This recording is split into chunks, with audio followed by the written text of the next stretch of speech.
উমৰাংচুৰ কয়লা খনিত আবদ্ধ হৈ আছে কেইবাগৰাকীও শ্ৰমিক। আপত্তিত শ্ৰমিকসকলক উদ্ধাৰৰ বাবে আপ্ৰাণ চেষ্টা চলাইছে SDRF আৰু NDRFৰ লগতে ইণ্ডিয়ান আৰ্মি, ইণ্ডিয়ান এয়াৰফ'ৰ্চ আৰু নৌসেনা বাহিনীয়ে। কিন্তু উদ্ধাৰ কৰাত সফল হোৱা নাই।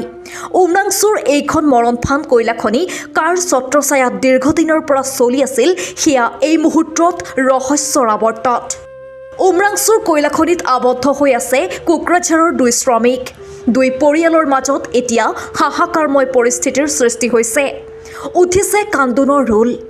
দৰিদ্ৰতাৰ বাবে উমৰাংচুৰ কালামাটিৰ কয়লা খনিত কাম কৰিবলৈ গৈ সম্প্ৰতি আবদ্ধ হৈ পৰিছে কোকৰাঝাৰ জিলাৰ ফকিৰাগ্ৰাম থানাৰ অন্তৰ্গত চিঠিলা মাজেৰ গাঁৱৰ 52 বছৰীয়া খুচি মোহন ৰায়। দৰিদ্ৰতাই কুঙা কৰা পৰিয়ালটোক সামান্য সকাহ দিয়াৰ উদ্দেশ্যেৰে খুচিমোহন ৰায়ে প্ৰায় 1.5 মাহমান পূৰ্বেই কৰ্মৰ সন্ধানত উমৰাংচুলৈ গৈছিল আৰু তাতে কয়লা খনিত শ্ৰমিক হিচাপে কাম কৰিবলৈ লয়। তেনেকৈ কাম কৰি থাকোঁতে হঠাতে কয়লা খনিত আবদ্ধ হৈ পৰে। একেদৰেই কোকৰাঝাৰ জিলাৰ গোসাইগাঁও মহকুমাৰ ফাউৰাগুৰি আৰক্ষী চকীৰ অন্তৰ্গত খলিচানীমাৰী গাঁৱৰ সৰ্পা বৰ্মন নামৰ শ্ৰমিকজনো কয়লা খনিত আবদ্ধ হৈ আছে। পৰিয়াল সূত্ৰই প্ৰকাশ কৰা মতে যোৱা 26 ডিচেম্বৰত তেওঁৰ ঘৰৰ পৰা কয়লা খনিত কাম কৰিবলৈ ওলাই গৈছিল।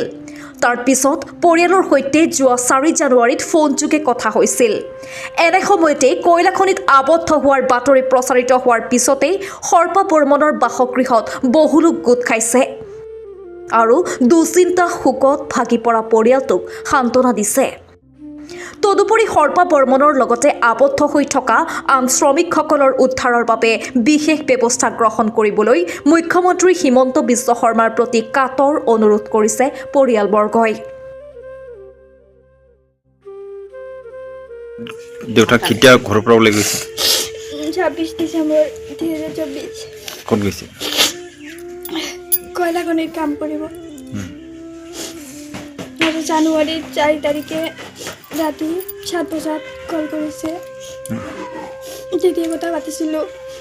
তাৰপৰা কালি কল কৰিছোঁ, মোবাইল চুইচ অফ আছিল। কালিৰ পৰা আজি চুইচ অফ আছে। পিছত এজন শ্ৰমিকে আমাৰ পৰা কল কৰি কৈছিলে এনেকুৱা হৈছে।